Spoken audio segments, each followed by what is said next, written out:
If your plan is to eat your neighbor's food, that's a really bad plan. Number 9, I paid tithing for 25 years. The church can give me a little food. There are members of the church who truly believe in their hearts that when the bad times come, the church is going to come through like Joseph in Egypt, and they're going to bring food to everyone and save us all. Absolutely not true. All the storehouses, all of the silos that the church has would feed 4% of the members of the church. Not the nation, but the members of the church. Now, I live in Arizona, so I do not plan to be part of that 4%. Maybe some of you have the connections, and you might be, but I'm not planning on it. So here's another. If you're planning on eating someone else's food, the church is not going to be doing that. Number 8, I'm going to move in with my parents or my children. Really? All by itself, that's a really bad plan. Point being, you're planning on eating someone else's food. And you're planning on going somewhere. I could give you half a dozen scenarios that would prevent you from banding together. I always hear this, well, when bad times come, we're all going to band together at the Steak Center, and we're going to share our food, which won't work because nobody has food, and that we'll all help each other. There are so many scenarios that would prevent you from banding together. Epidemics, pandemics, all kinds of things that will require isolation, not banding together. So what you have in your home is all there's going to be. You need to be prepared in your own homes. Number 7. Can you hear me back there? Is everything you can all hear? I can do that. Is that better?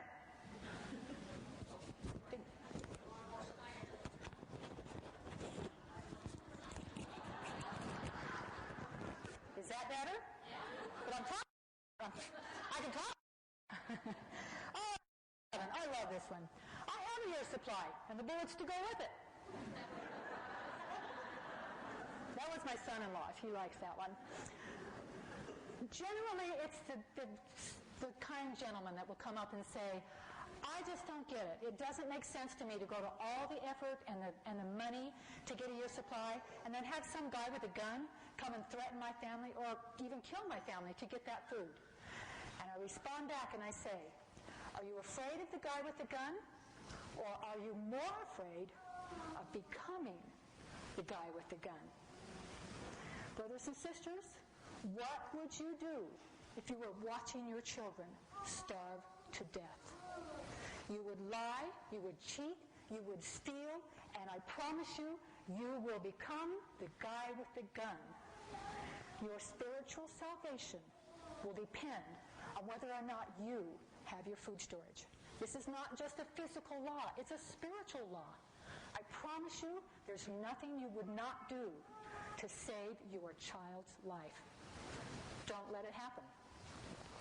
All right. Everything up till now has involved eating somebody else's food. That's just not nice, guys. You're planning on eating someone else's food. The government is not storing food, your neighbors are not storing food for your family, and the church is not storing food for your family. They're asking you to store food. It behooves all of us to follow the counsel. Get your own food. And I should say, get your own food. That sounded better. All right, number 6. The bulk of the 4-wheelers are taking up all my storage space. Number 5. 3 letters, Y2K. Okay, that's 2 letters and a number. But the point is, you think it's not going to happen. No, it's not going to happen. Remember Y2K, nothing happened. My husband got every toy in the world. He got generators and guns and all kinds of great stuff. He loved Y2K. But nothing happened. Every prophecy that's ever been given is going to be fulfilled. We just don't know when. Don't plan on. It's better to be prepared and have it not happen than have it happen and not be prepared. Number 4. The government's going to rush in and save us all if anything happens. I was hoping you'd laugh. I don't have to say it, do I? Number 3. I can't afford scrapbooking and food storage. the guys get this, but the women get it. We live in the richest society in the history of the earth. The standard of living that we have is amazing. And even if you think you're poor, you are wealthy compared to most of the world. It's a matter of priorities. You have to make food storage important. You've got to want to get it, and then you will. When I asked how many of you had a cell phone, I did it so that you would turn them off. But I also wanted to show you that everybody here has a cell phone, but not everybody here has a food storage. A normal food storage with the system that I'm going to show you can cost as little as $1 a day per person. You're spending $1 a day on your cell phone. Please don't let your cell phone be more important than your family's temporal salvation. Number 2, I'm waiting for the cannery to sell Papa John's dehydrated pizza. I really am. It's going to happen. Things are moving along. I think it'll happen. We have a stigma with food storage, and we think if it isn't involving wheat and beans and powdered milk, that it's not food storage. And I'm going to show you tonight that you can think outside the box.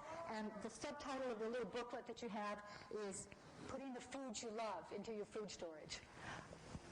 Chocolates, nuts, raisins, sweet and sour chicken, taco pie, tamale pie, chicken creole, shepherd's pie, all kinds of foods that you would never think could be in your food storage can be in your food storage. You're going to get excited. You're going to think, wow, I'm going to eat better in the bad times than I do now. So it's just a matter of your imagination and your pocketbook are about the only thing that are going to keep you from going all out. And the number one reason why I don't have a year's supply of food, a year? I thought it was 72 hours. I remember as a girl that they wanted us to get a 2-year supply. And then it was a 1-year supply. And now they're saying, just get 3 months. Get 3 months of food, the things that you normally eat, and then get some basics. And a lot of people think if they've got a 72-hour kit, they're good. We need to be obedient. Obedience is why we're here, to learn obedience. And whether you ever eat this food or not, you have been obedient. And by obeying, you're going to teach your children that this is important. And they'll teach their children. And at some point, you will have saved your family's temporal and spiritual life by teaching them this is important. All right. The system I'm going to show you, and the little booklet that you've got, has everything in it that I'm going to talk about. So put down your pencils and pens and just enjoy the show, because everything is in the booklet. The system is not right or wrong. It's not good or bad. This is my disclaimer. I do not represent the church. I don't represent any organization whatsoever. This is just the way Wendy DeWitt does her food storage. So if you don't like it, please don't email me and tell me I'm bad or that this is whatever. I'm just telling you how I do food storage. And that's my disclaimer, period. I don't ever, husbands, please don't get nervous. I don't sell anything. I will never make a penny. I don't charge for the book. I think it's just the printing that you've paid for. Everything I do is volunteer. I do not make a penny off this. Now, I can't promise you that when the class is over that your wife's not going to just bug you to buy all the stuff. That's not my problem. I'm not going to sell it to you. I won't sell it, but they may want to have it, so I apologize ahead of time for that. The booklet is copyrighted, but I did that so that I would have the right to tell you that you can make all the copies you want. One lady said, can I translate this in Spanish? And I said, wow, can you? I want one. Do anything you want with it. You can throw it away as far as I'm concerned, but you may copy it and send it to your neighbors. Do anything you want. I'm thrilled to death to have you send it off to whomever you want. So please don't hesitate, and don't hesitate to put it on a website or whatever. And speaking of websites, on the top of the book, it's got everything under the sun, blog.blogspot.com. Say that 5 times in a row. You are welcome to go on there and ask questions, and you can also download this booklet. If there aren't enough booklets, or if you have neighbors that want one, they can go to that website and download it and print it up, and it's exactly the same book. So the information is all there. If they didn't get to come to the class, Everything's there. All right. I think we can get started. That took a long time, didn't it? The system that I have is based on a worst-case scenario. And that's not because I'm a negative person. I'm very positive. But as I'm doing my food storage, I'm thinking, well, wow, what if there's an earthquake? What if there's all these what ifs? And I finally said, let's just make it the worst-case scenario. There's no electricity. There's no running water. No government is going to come and help me. I am on my own with my backyard, and this is all I've got. Can I still do this? And with this kind of a system, my family can not only survive, but we're going to be eating chocolate brownies while we do it. So right away, I should get your attention that this is kind of a cool system. The first thing you're going to do is decide how much you want to store. If you want to do a 3-month supply, a 6-month supply, if you want to do a year's supply, it's exactly the same. The system is going to work exactly the same. The only thing that's going to change are the numbers that you use. And this is what we're doing. You're going to choose 7 breakfasts and 7 dinners that you would like to have once a week. And I want you to pick things that you really like. Pick your favorite dinners, and sweet and sour chicken, and tamale pie, whatever it is that you like. Pick your favorite meals, 7 dinners and 7 breakfasts. And you're going to have it once a week. Now, if you're going to have a year's supply, there are 52 weeks in the year. So you're going to have this meal 52 times. My personal food storage, just to throw this out to you, I have 14 dinners because I like the variety. I didn't like the thought of having spaghetti every Sunday. So I have 14 dinners. I couldn't have come up with as many breakfasts, so I do have 7 breakfasts. And my husband said, where's lunch? Men are always going, I'm sure all you guys are going, where's lunch? Where's lunch? You're skipping a meal. We're not. If we're in a worst-case scenario and there's no electricity, I'm going to do all of my cooking in a solar oven, which needs no electricity. And I can cook everything. Every recipe that's in this book was cooked in my solar oven. So it's great because you don't need the electricity. But in solar cooking, you can't start dinner at 5 o'clock and expect to eat at 6. Not going to happen. So we're going to do what our ancestors did. We'll have breakfast in the morning. We'll have a big meal in the middle of the day, that 10 to 2 time when the sun's nice and bright, you can get your baking done, or your cooking done. And then during that time period, I'm going to bake a loaf of bread every day. And I'm also going to bake muffins and cakes, apple pies, different things like that. When nighttime comes and there's no cooking time, we'll bring out that homemade bread and we'll have chicken sandwiches or bread and butter, bread and jam, maybe some of that chocolate cake. So we're really not skipping a meal, we're just sort of moving them around a little bit. So we've got our 7 dinners, 7 breakfasts and 7 dinners. What you're going to do is you're going to take your card. You're going to take 14 note cards, and you're going to write your meal on each one of those cards. Here's a spaghetti. Here's your beef stew. Every one of your recipes, you're going to write one recipe on each card.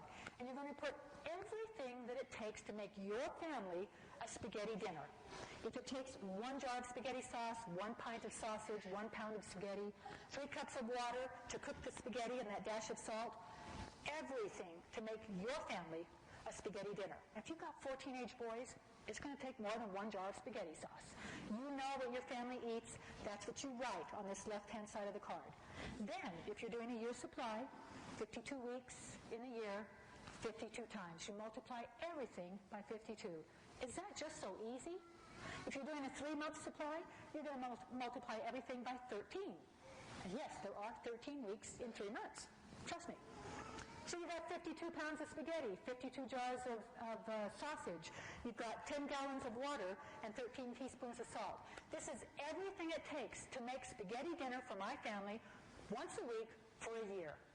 You do the rest of your cards, you have an entire year's supply on these 14 cards and everything it takes to feed your family for an entire year down to the teaspoon of salt.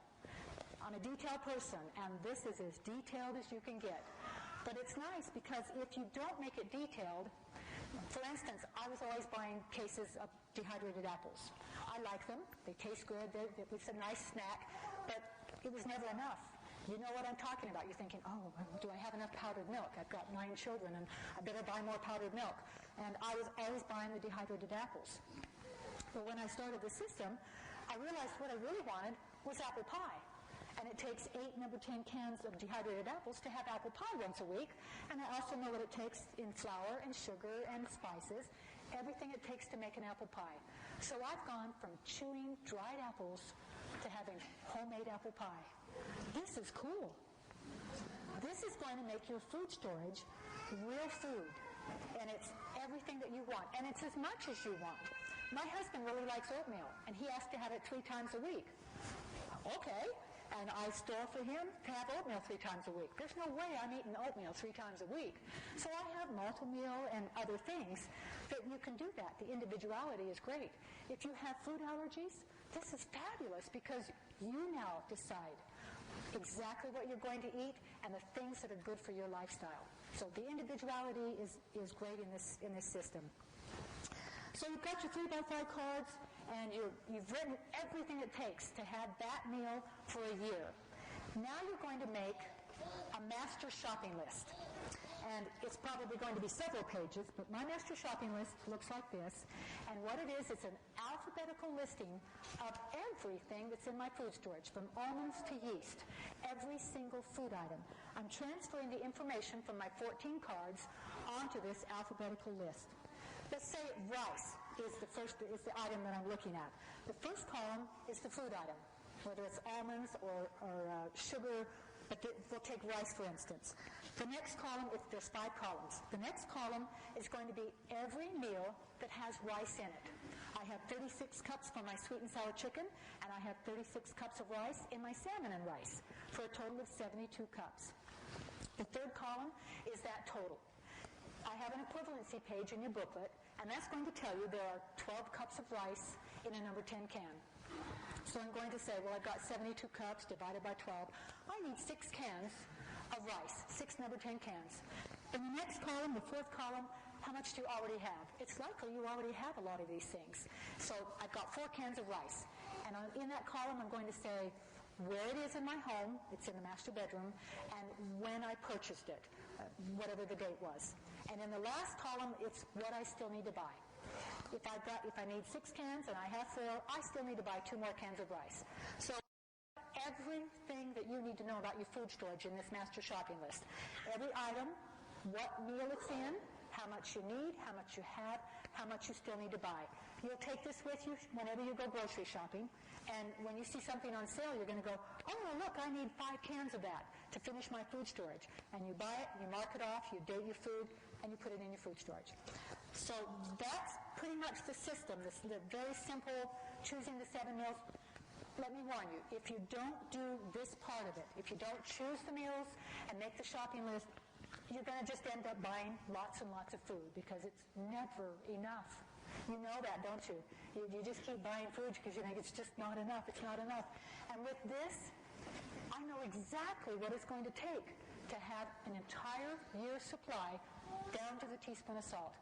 I'm going to save time and money and effort because I no longer buy foods that I don't eat, and I never buy more than I need. And I'm not going to buy too little either. That's important. All right.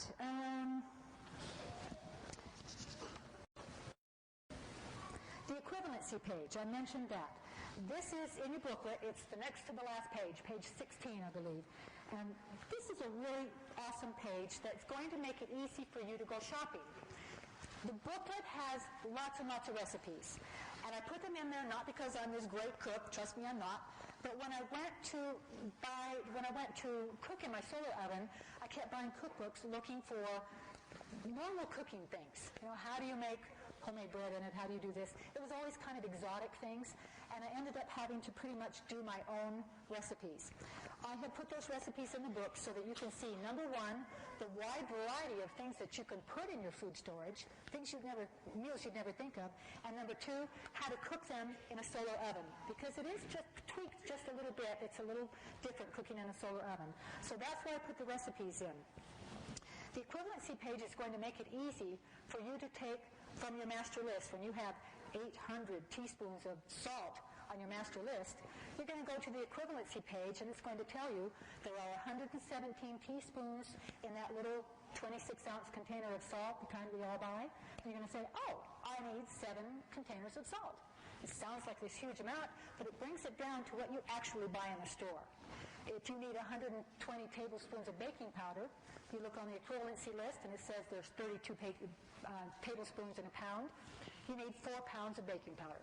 So the tablespoons, the teaspoons, the cups turn into what you actually buy in the store. So that's your equivalency page.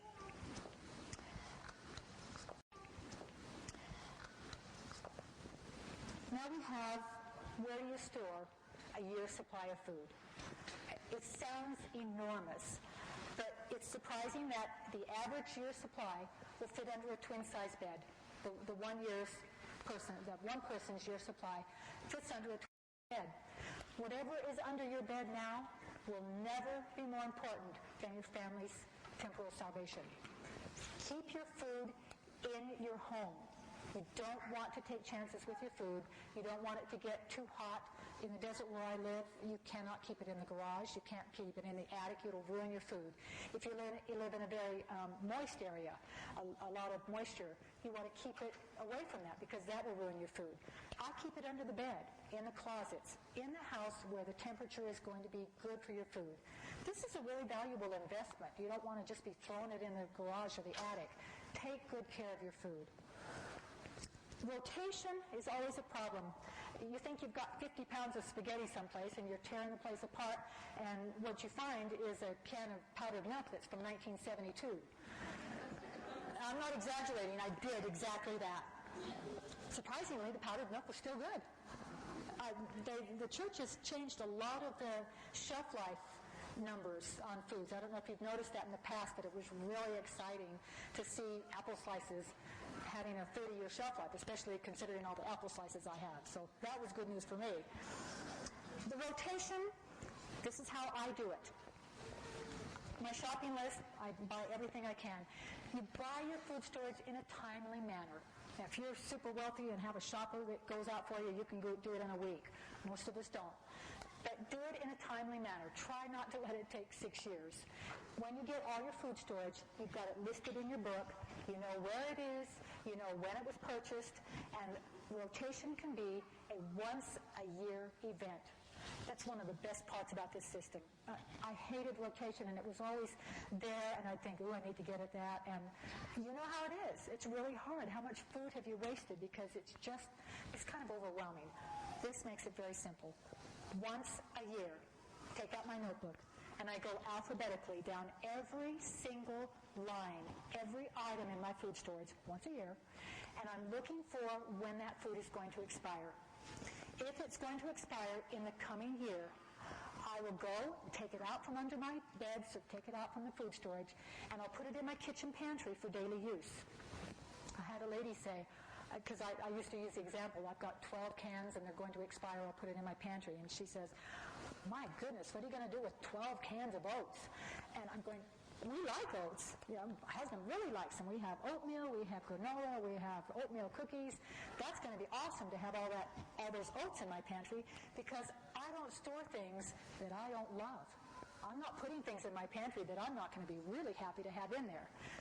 Then what you do is replace it immediately with fresh, and you mark in your notebook the new date that you purchased it. So as you're taking things out, you're putting it back, you always have a full year supply. It's another beauty of it.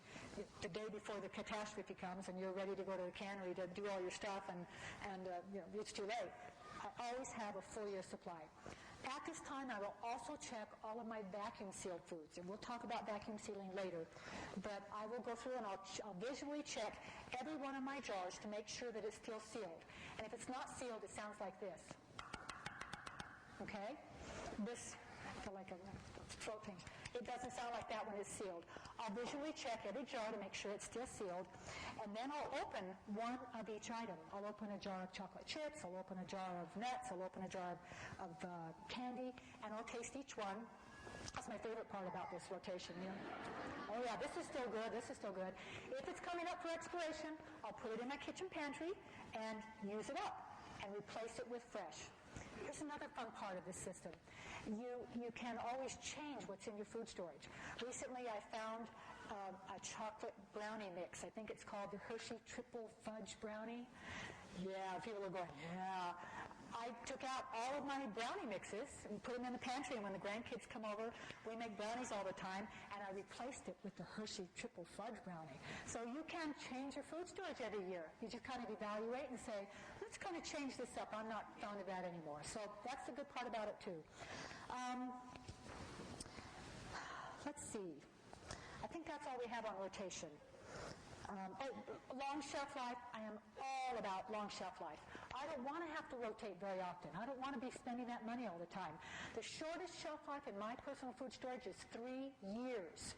If it has a shelf life of less than 3 years, I don't want it. I don't care how good it is. Oil. I have no oil in my food storage because it has a 1-year shelf life. What I do have is shortening. Shortening has a 10-year shelf life.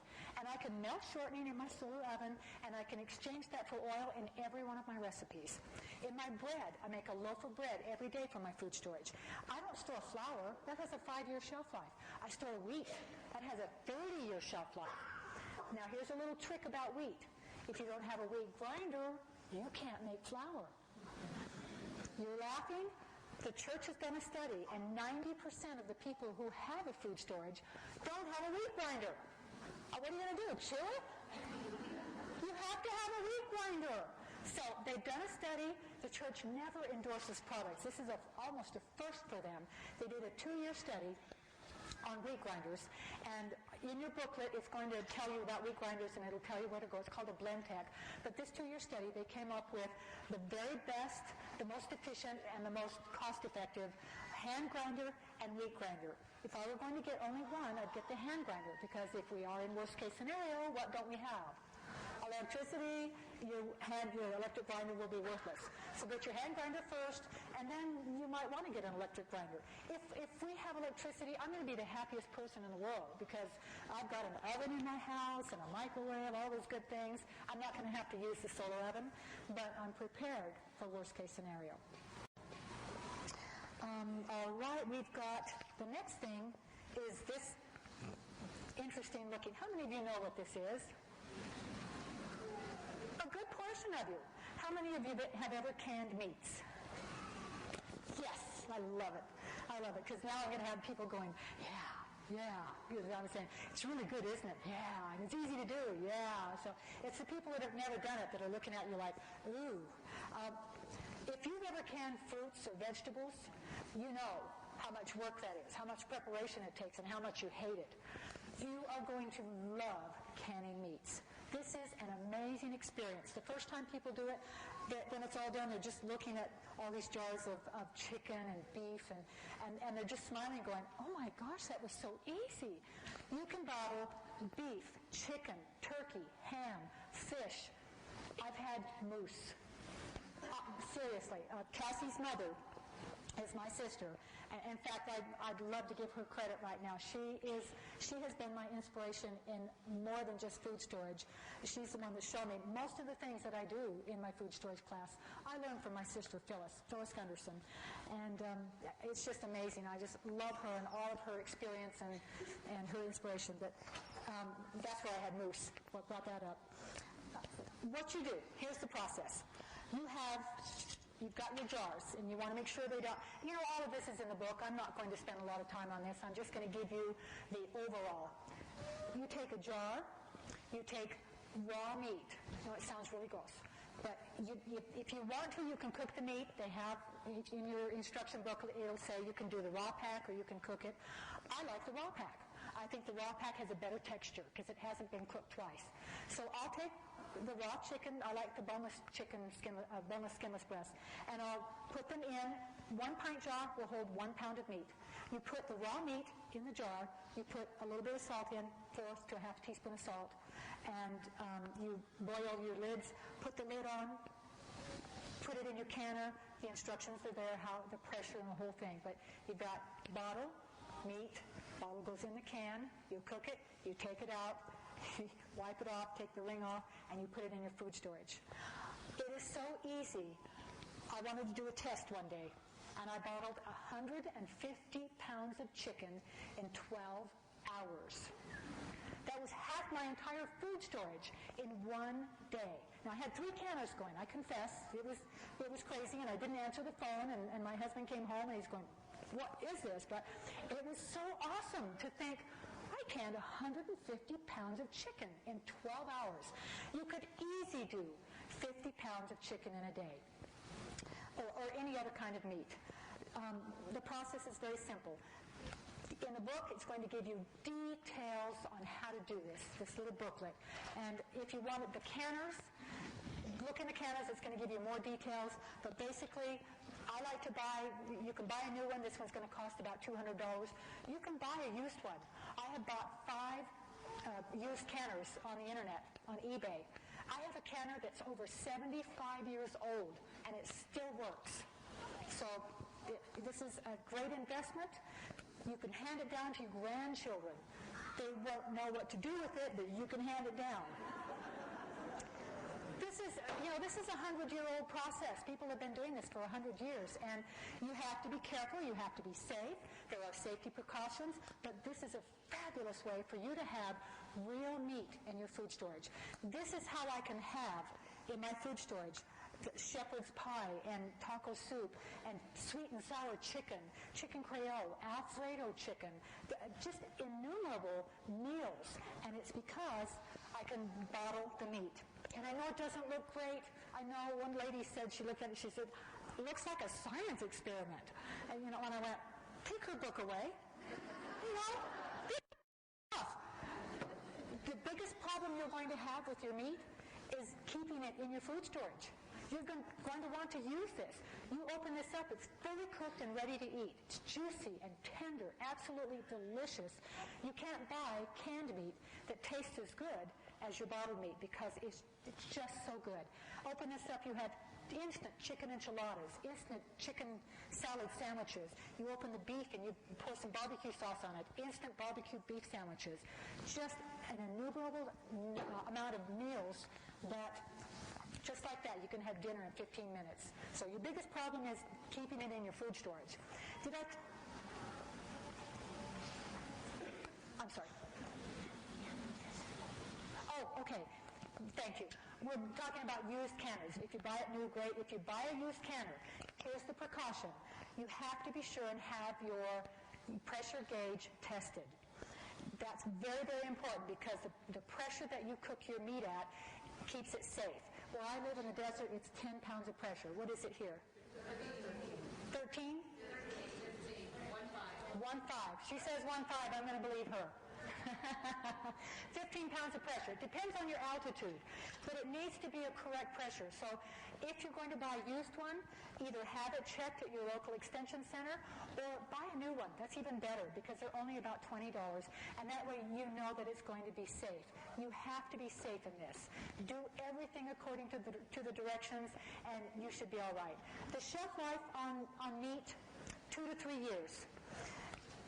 I would suggest, did we talk about rotation on meat, rotating meat, or using 2 bottles? We did, didn't we? 2. Okay. I've talked to so many people tonight. Rotation. How I do rotation. I do my whole year supply, and I'll take 50 pounds and put it in my kitchen pantry. If I use 2 bottles of meat a week, which is really easy to do, I will have used up those 50 pounds or 50 pints. A quart is 2 pounds and a pint is 1 pound. So if you have a big family, you're going to want to do quarts. But the normal family, 1 pound of meat is usually enough.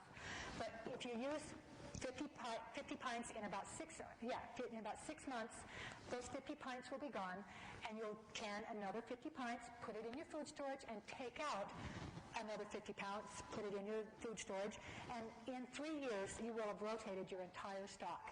If you want to do it over a 2-year period, you'll use 3 cans a week, 3 bottles a week. So the rotation is very simple, and you're going to want to do that because it keeps your meat rotated in a nice, timely manner to where the nutritional quality is high, and you're going to want to use it. All right. There are a lot of things that I could talk about canners and whatnot, but I'm going to let you read it in the book because it's all in the booklet. And just to say, this is what makes your food storage real food. You're going to sit down to real sweet and sour chicken. It's a bed of rice, and I put shredded chicken over that, and I put pineapple chunks and slivered almonds and celery, and then you pour this wonderful sweet and sour sauce over the top of it. That's food storage. This is putting the food you love into your food storage. And this is the way you can do it. If you've had TVP, yeah, you've had it. I don't have to say anything else, do I? All right.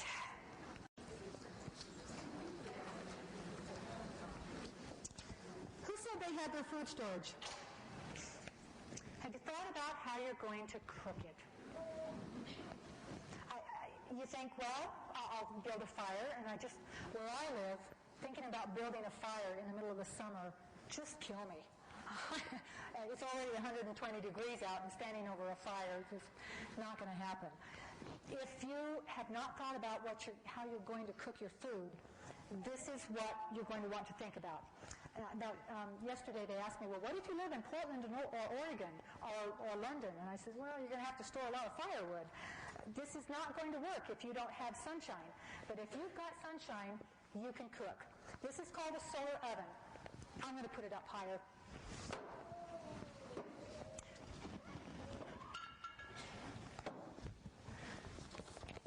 Solar ovens are basically an oven which uses the sun to cook your food. All over the world, they're discovering that solar ovens are clean. They use no fuel. It keeps the heat out of your kitchen. They've actually done tests, and solar-cooked food tastes better than traditional food. Everybody said, oh, this tastes better, and it's solar-cooked. And the best part is you're using a free source of energy. You're using the sun. There are hundreds of thousands of these being used all over the world. And for food storage, it is just a perfect fit. Because if you have no electricity, this needs no electricity. You can put this out on a sunny day in the morning, and within maybe half an hour, this will be up to 350 degrees. You can cook anything in a 350-degree oven.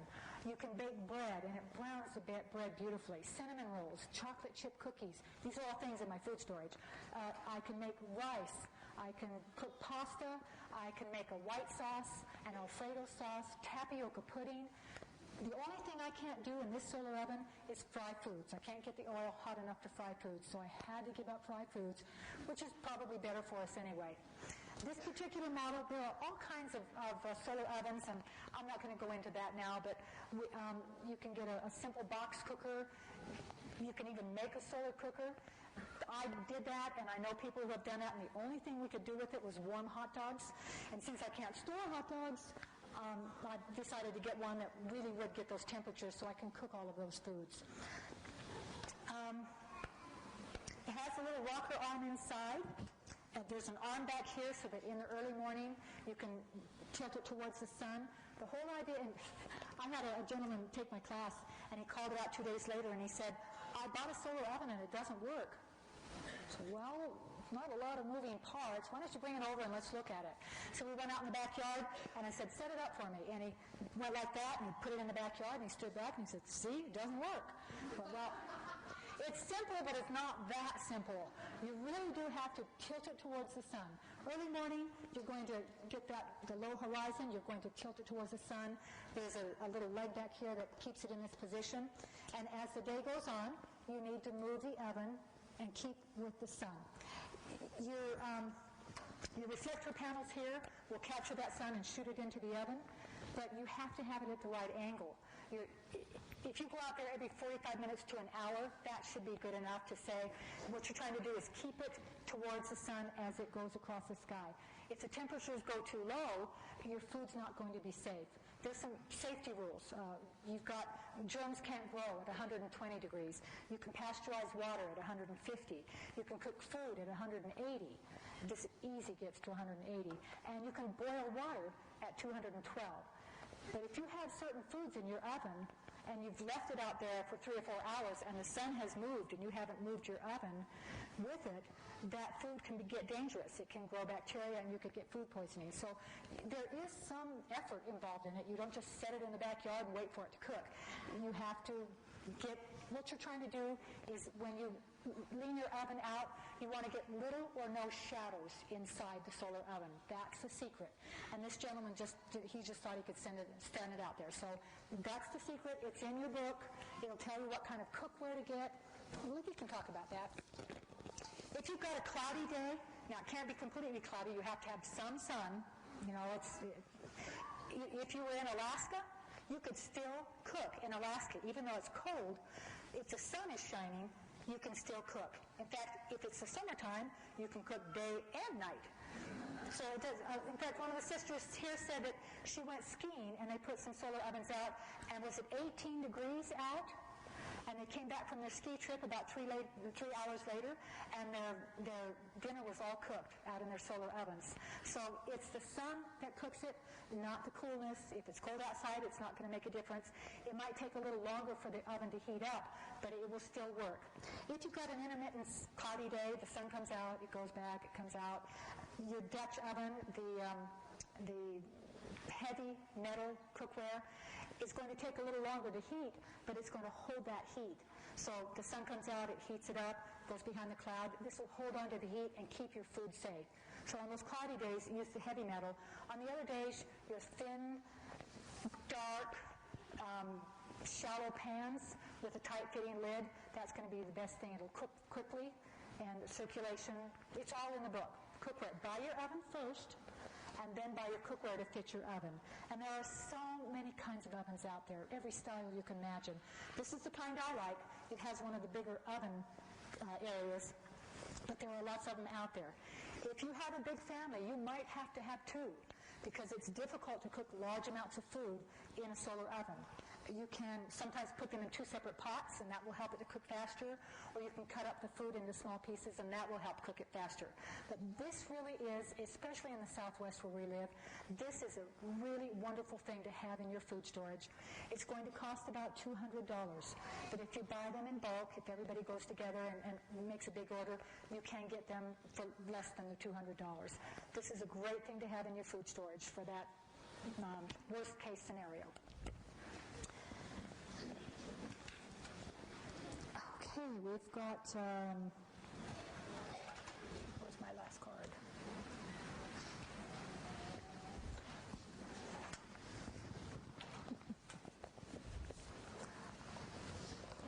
I have lost my last card. We're going to wing it. We have a food saver here. How many of you have a food saver? How many of you are going to get a food saver? I guarantee you, this is the real part where I put the love into my food storage. There are a lot of things that you can't put in the metal cans. Anything that I can put in a number 10 metal can, I will, because they're sturdy and they give your food a long shelf life. But there are things that have high oil, high moisture, or high sugar content that you can't put them in the metal cans. Things like chocolate chips and raisins and nuts and chocolates. This is my favorite. You can put those in the glass jars, and you can vacuum seal them, and this will extend the life of your food by years. These were sealed on the same day. These are chocolate chips.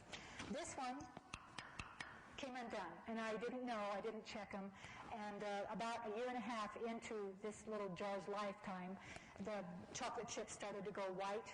You know what it looks like. They're losing their color. And they eventually turned into this just nasty white powder. These are still chocolate chips. 3 years later, 11:05, exactly 3 years later, they will extend the shelf life of these kinds of foods, and you're now going to be able to have things that you never thought you could put in your food storage. We've successfully sealed raisins, nuts, chocolate chips, brown rice, chocolate cake mixes, cornbread mixes, all kinds of mixes that you can do. Just about anything in your pantry you can vacuum seal, and it's going to extend the shelf life. Even if you're not going to do food storage, you're going to want to do this, because you're no longer going to go in your pantry. You're making chocolate chip cookies and you go for the walnuts and they're stale. They've gone rancid. This doesn't happen anymore. Extending the shelf life is great with what you're doing. Now, the process couldn't be easier. You're going to take your food saver, and I have never used this part of it, the part where you put the bag in it and you seal the bag. I don't even use that because the bags will always leak. Every single time, eventually, that bag will leak. These jars stay sealed until you open them up. And this is open because yesterday I opened it up to the crew and they ate all the candy, so this is opened. If you're buying a Food Saver, this new would cost about $100 or more. Do not buy it new. Go to eBay. Every single day I have ever gone onto eBay, there have been at least 100 of these that people are getting rid of. So you go on there, $20, $25, although the more I give the class, the faster they're going. So do it tonight. The only thing that you want to be sure that your Food Saver has, it needs to have the little porthole on the top. That's the only part you're going to use on that machine. Isn't that sad? This great big machine. That's what you want, because this is what you're going to use on it. This is called a jar sealer attachment. Sometimes it'll come with this. You look on eBay and see if your machine is going to have the jar sealer attachment. If it doesn't, they cost $10. Just be sure you get the wide mouth and the regular mouth, because then you can use all of your canning jars. You're going to attach this little hose to the machine. Let me put it down. And then you're going to put food in your jar, and you're going to put the lid on the jar. You put the jar over the top of this, and you push the button, and it's going to pull the air out of the jar. And I don't know how they do it. Somebody always asks me that, and I go, I don't know. It just works. It pulls the air out. Well, this one's not sealed. And that will not come open until I open it. Sometimes they do come unsealed. It's unusual. That's how I got the nasty-looking chocolate chips. But you're going to check these every year so that you can be sure that none of your food's going to go bad. But the nice thing is, anytime you want, you can go, and you'll be able to take out whatever you want, put the same lid back on, take it off carefully so you don't bend it. Same lid goes back on, you seal it back up, and it's just like it's never been opened. That's how we can get 2, 3, sometimes 4-year shelf life on foods that you just seal it right back up. Yes, sir? Do you have to heat up the lid? Okay. No, not generally speaking. Sometimes the lid won't seal, and it's always on the thing that's really hard to pack. You get it all packed in there, and you put your lid on, and it won't seal. There are things you can do. You can put the lid on regular, down, and then you can take another lid and put it on upside down, and try sealing that. Sometimes that added pressure will hold it. If you heat the lid, then oftentimes that will help it to seal. You won't be able to reuse that lid, but it will help it to seal. Sometimes you just have to take it out and put it in another jar. I've had jars that just won't seal. But generally speaking, it's a very simple process. You put your food in, you put the lid on, you seal it up, date your lid, always put the date on so you know how old it is and when it needs to be rotated. And you will be able to put foods in your food storage that are 2, 3 years later, you've got fabulous food that you never thought you could have in your food storage. Yes?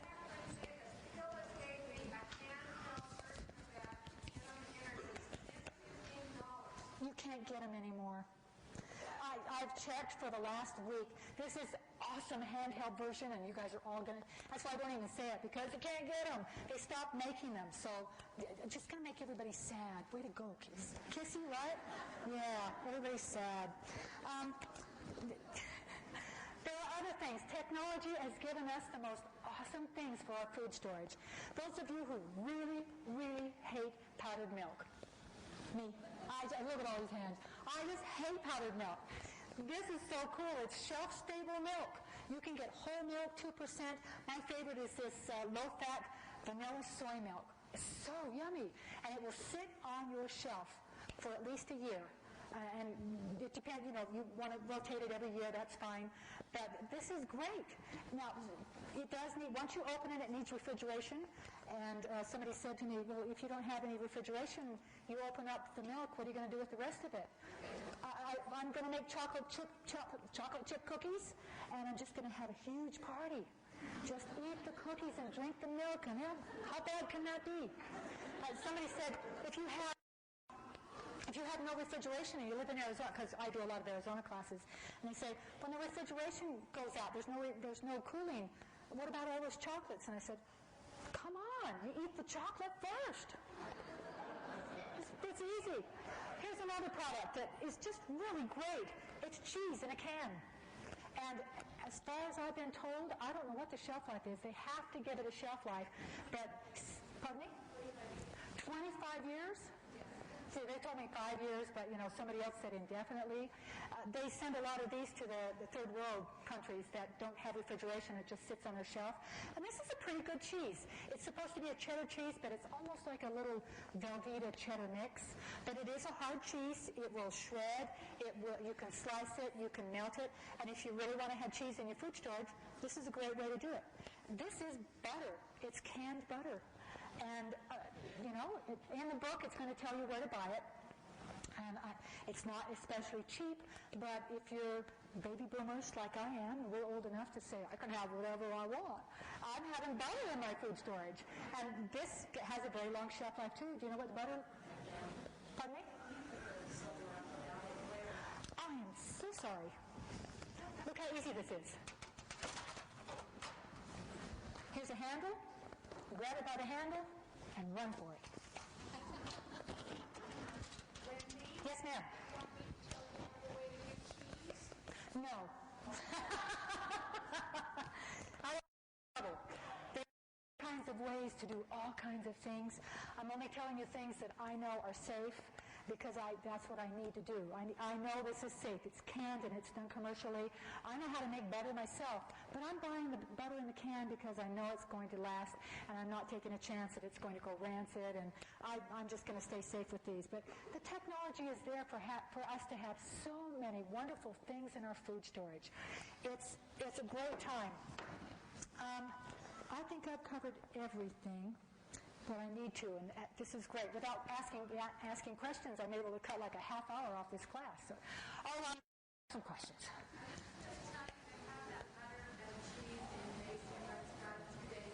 In where? Macy's. All right. I know it's about $6 a pound for the cheese. Is that right?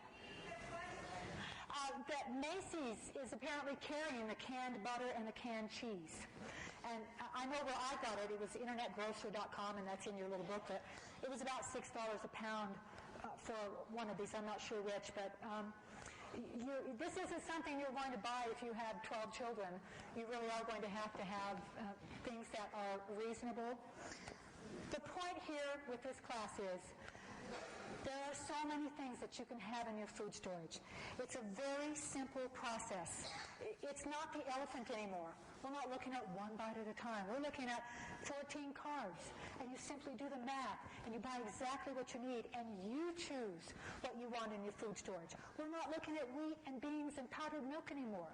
We're looking at real food, and we're looking at a system that you can do. This is a simple process, and you can have real food in your food storage. In the Book of Mormon, Lehi and his family are wandering in the wilderness, and Nephi breaks his bow. And in the scriptures, it says that Lehi, his father, this upset him quite a bit. And if you look at the actual quote, it says that he murmured against God. He didn't just murmur. It says he murmured against God. This was a prophet, brothers and sisters. He had had visions and dreams and had seen angels. But when he got hungry, he murmured against God. He lost his spiritual salvation until he got fed again. This is not just a physical commandment or counsel. It's spiritual. And our physical and spiritual lives are at stake. Do not let this be something as simple as food storage that can literally take away your spiritual and physical lives, and more importantly, that of your children. I testify to you, brothers and sisters, once you get your food storage, and until you get your food storage, you will not have any peace. You came tonight, and I knew you didn't have your food storage. Those of you who did, I'm singing to the choir, and hooray for you. But those who don't have it, you know why you came? because you know you should have it. You want to have it. You just are so frustrated thinking, this is overwhelming. I don't know even where to start. What do I buy? Where do I store it? How do I cook it? It is overwhelming. And this brings it down to 14 little cards and a master shopping list. It makes it so that you can do this. I pray that Heavenly Father will bless you, to bless your husbands or your children, that they will support you and that you will find a way to make this happen in your life, that you can be obedient to what the Lord has been telling us for 75 years. And once again, thank you, Elder Packard. And I say this in the name of Jesus Christ. Amen.